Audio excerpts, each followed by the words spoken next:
Bonjour à toutes et à tous et bienvenue dans cette nouvelle vidéo. Aujourd'hui je vais vous apprendre à reconnaître une monnaie romaine. Alors j'ai fait cette vidéo tout simplement parce que beaucoup de personnes m'envoient des mails, des messages me demandant si telle monnaie est une monnaie romaine ou alors directement qu'ils les confondent avec d'autres monnaies. C'est pourquoi je me suis dit que vous en parler en vidéo serait une bonne idée et que ça vous serait certainement utile. Nous allons donc voir en différentes étapes comment on reconnaît une monnaie romaine grâce à ses caractéristiques. Toutefois, nous n'allons pas voir comment identifier une monnaie romaine puisque j'ai déjà fait une vidéo à ce sujet. Je vous mets la petite fiche juste là. C'est parti pour les différentes étapes.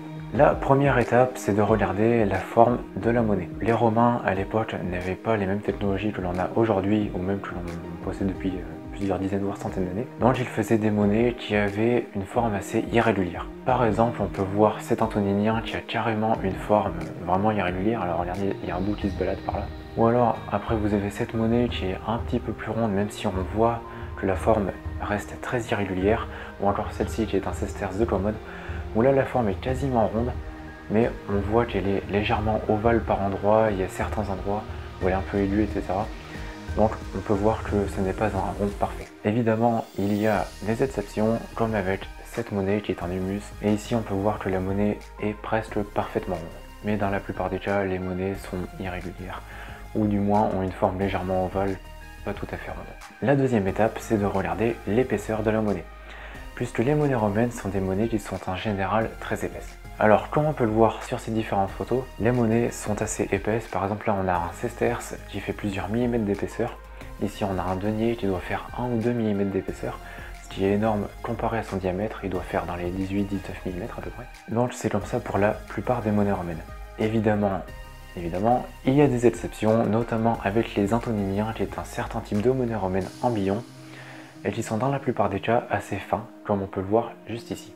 Ne vous inquiétez pas si vous tombez sur un antoninien par exemple et que vous vous dites je sais pas si c'est une monnaie romaine parce qu'elle est très fine et tout ça, regardez juste la forme. Dans la plupart des cas, les antoniniens sont irréguliers, donc c'est pas un problème. La troisième étape, c'est de regarder les gravures de l'avers et du revers de la monnaie. Surtout les gravures de l'avers, c'est la face la plus importante. La plupart du temps sur une monnaie romaine, vous aurez sur l'avers le buste d'un personnage, très souvent d'un empereur ou d'une impératrice, et sur le revers une scène ou alors une allégorie. Ça a un peu moins d'importance. Donc voici différents exemples d'avers, ce sont tout simplement des bustes de personnages. Et voici différents revers, donc on peut voir ici des allégories. Pour rappel, une allégorie, c'est la personnification d'une idée. Donc par exemple ici vous avez Salus, Salus c'est tout simplement la santé, et ici on a la personne qui représente la santé. C'est un peu comme pour la France, la Marianne. Donc voici l'exemple d'une monnaie typique, donc là on a le buste de l'empereur, et ici une allégorie. Donc ça c'est ce qu'on trouve la plupart du temps, même si bien évidemment il y a des exceptions, comme notamment avec ce denier de Jules César où sur l'avers on peut voir un éléphant et sur le revers on peut voir des instruments pontificaux. Ne vous inquiétez pas, si on prend l'exemple de ce denier, il est assez épais et surtout il a une forme, comme vous pouvez voir, un peu ovale, légèrement irrégulière, donc ne vous inquiétez pas, on reconnaît facilement une monnaie romaine.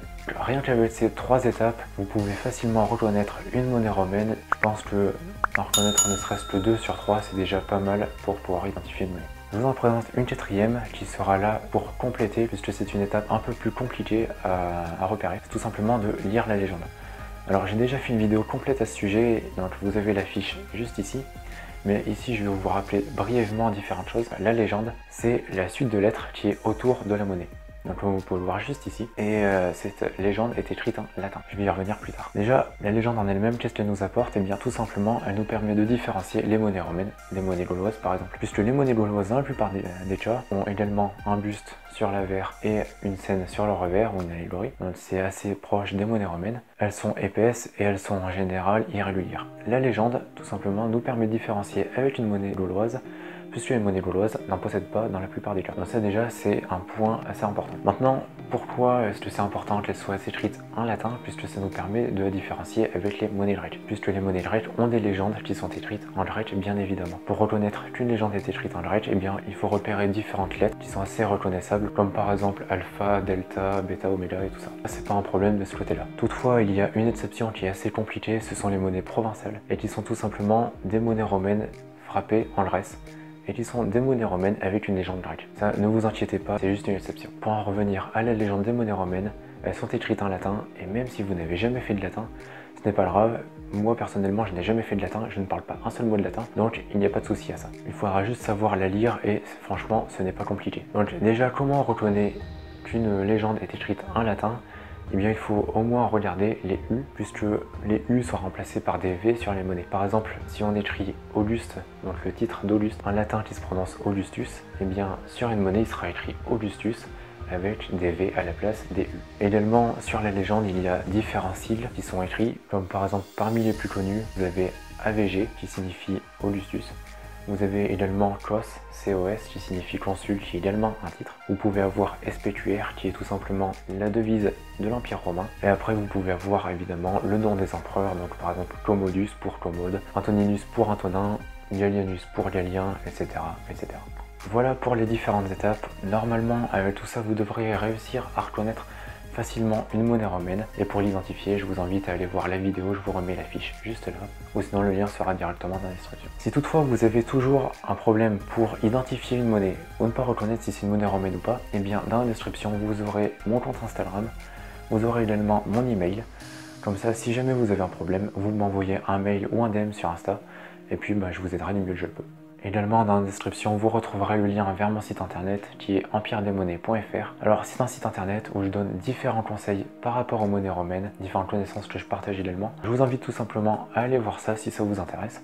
Et vous retrouverez également sur ce site ma boutique sur laquelle je vends des monnaies romaines. Au moment où je tourne cette vidéo, il y en a 220 il me semble. Vous avez également des monnaies françaises allant de Napoléon jusqu'aux années 2000. Vous avez des monnaies gauloises, des monnaies grecques, des monnaies féodales, etc. Si ça vous intéresse, allez y faire un tour, le lien est directement dans la bio. Et puis comme les fêtes de fin d'année approchent, si jamais vous n'avez pas d'idée de cadeau et que vous souhaitez faire un cadeau à un ou une passionnée d'histoire, et bien penchez-vous vers les monnaies, ce sera un cadeau original je pense. Et puis si vous avez besoin d'être conseillé à ce sujet, je reste à votre disposition, alors n'hésitez pas à me contacter. Voilà, donc cette vidéo est maintenant terminée, alors j'espère qu'elle vous aura plu. Si c'est le cas, n'oubliez pas comme d'habitude de lâcher un pouce bleu, de vous abonner en activant la cloche des notifications. D'ailleurs on est bientôt 500 au moment où je tourne cette vidéo, donc merci à tous. Et également n'oubliez pas de mettre un commentaire, et également n'hésitez pas à partager cette vidéo autour de vous ou sur vos réseaux sociaux, puisque c'est le meilleur moyen que vous avez pour m'aider. Et voilà, merci beaucoup d'être resté jusqu'à la fin, prenez soin de vous et de vos proches, c'est très important. Passez une bonne journée ou une bonne soirée, et puis je vous dis à bientôt dans une prochaine vidéo. Allez, salut.